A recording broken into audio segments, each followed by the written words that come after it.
Hi friends, खूप दिवसापासून या रेसिपीची रिक्वेस्ट येत होती. आज बनवूया कराची बिस्किट्स. पण हे बिस्किट बनवूया आपण 100% गव्हाच्या पिठापासून. दोन प्रकारे याला बनवूया आपण. पहिला जो प्रकार असणार आहे तो बघूया गॅसवर याला बेक कसं करायचं, आणि दुसरा प्रकार असणार आहे ओव्हन मध्ये याला बेक कसं करायचं. गॅसवर पण खूप छान बेक होतात ते, म्हणजे तुम्हाला ओळखू येणार नाहीत की हे गॅसमध्ये केलेत की ओव्हन मध्ये केलेत.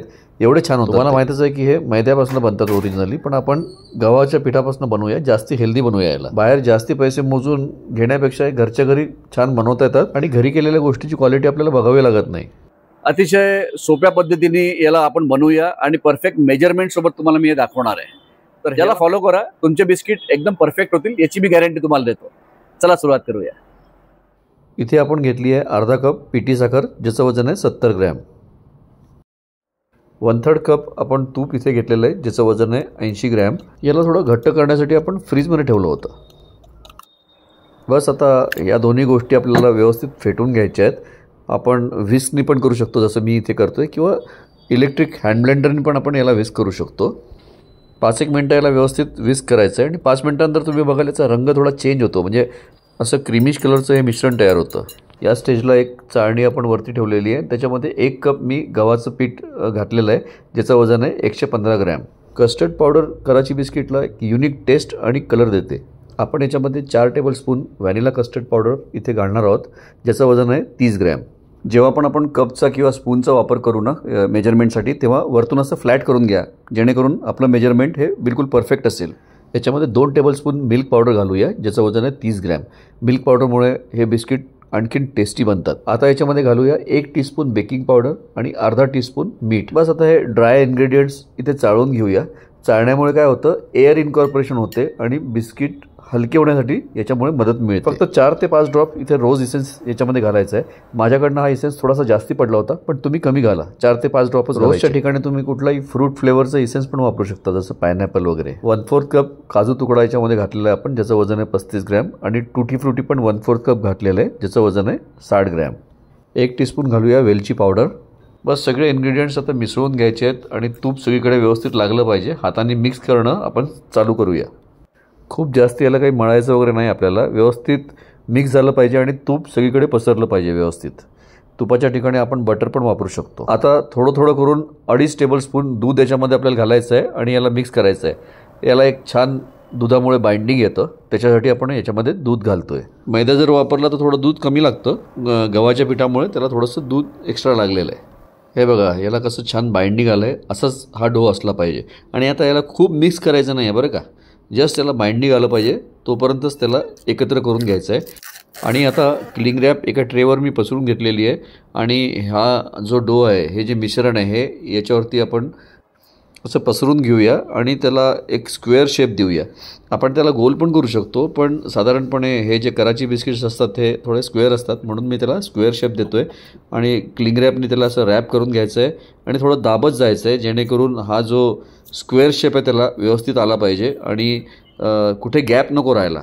छान त्याला असं दाबत जायचं आहे. आणि जे दोन्ही पण टोकं आहे त्या बाजूनी पण थोडंसं त्याला आपण पुश करूया, आणि म्हणजे मध्ये पण कुठलीच गॅप नको राहायला, एक संद झालं पाहिजे ते. आणि आता याला फ्रीजमध्ये ठेवायचं आहे आपल्याला कमीत कमी अर्धा तासासाठी, जेणेकरून हे सेट होईल. हे बघा, याला अर्धा तास फ्रीजमध्ये ठेवल्यानंतर हा जो डो आहे एकदम असा हार्ड झाला आहे छान. क्लिंग रॅप काढून घेऊया आणि आता याला स्लाइस करायचं आहे. साधारणपणे पाऊण सेंटीमीटर हा थिकनेस असला पाहिजे आणि थिकनेस सेम असला पाहिजे एवढं आपल्याला बघायचं आहे. मात्र कट करताना बिलकुल अलगद हाताने याला बिलकुल आरामात कट करायचं आहे. कट केल्यानंतर एक 5-6 पीसेस मी छोट्या प्लेटमध्ये इथे अरेंज करतो आहे, जे आपण गॅसवरती त्याला आपण बेक करणार आहोत.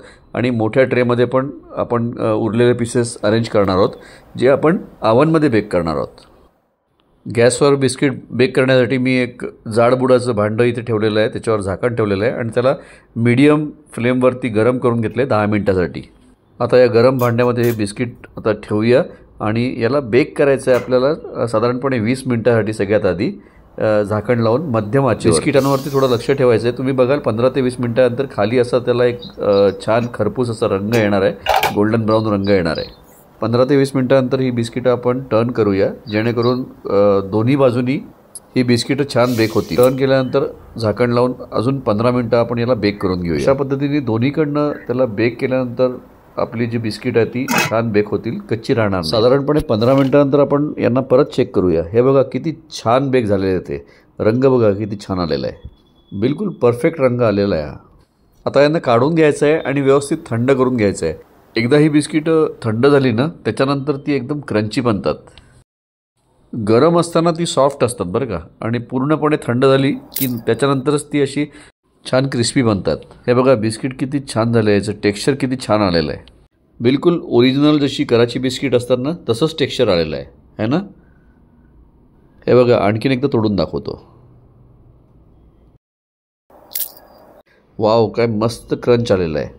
आता बघूया याला बेक करायची दुसरी पद्धत, जी आहे अवन किंवा OTGमध्ये. 150 डिग्री सेल्सिअसला मी अवनला प्रीहीट करून घेतलं होतं पहिले 10 मिनटासाठी, आणि आता याला बेकिंगला टाकतो आहे 150 डिग्री सेल्सिअसवर साधारणपणे 15 ते 18 मिनटं. माझा डबल डेक अवन असल्यामुळे मी मध्ये वरच्या डेकपासनं त्याला काढून खालच्या डेकमध्ये शिफ्ट केलं होतं मध्ये, पण घरी तसं करायची गरज नाही. आपल्याला मधल्या डेकमध्ये याला ठेवून बेक करायचं आहे 15 ते 18 मिनटं 150 डिग्री सेल्सिअस. हे बघा किती मस्त बेक झालेले आहेत. हे त्याला काढून घेऊ आता आणि थंड करून घेऊया. अवनमध्ये पण एकदम परफेक्ट झालेले आहेत बघा, है ना. जे टेक्स्चर आपल्याला अपेक्षित होतं तसंच आपल्याला टेक्स्चर मिळालेलं आहे. थंड झाल्यानंतर याला एअरटाईट कंटेनरमध्ये आपल्याला स्टोअर करायचं आहे, आणि जर याला व्यवस्थित आपण स्टोअर केलं ना एअरटाईट कंटेनरमध्ये तर याची शेल्फ लाईफ साधारणपणे 1 महिन्याची तर आहेच. हे बिस्किट आपण 100% गव्हाच्या पिठापासून बनवलेले आहेत. जर मैद्यापासून हे बिस्किट बनवले ना तर त्याच्या कम्पेअर्ड गव्हाचे बिस्किट किंचित हेवी होतात, पण मैद्याच्या बिस्किटापेक्षा खूप जास्ती हेल्दी असतात आणि टेस्टी पण होतात. वेलची पूड जी आपण टाकली ना त्याच्यामुळे खूप भारी टेस्ट या बिस्किटांना मिळते.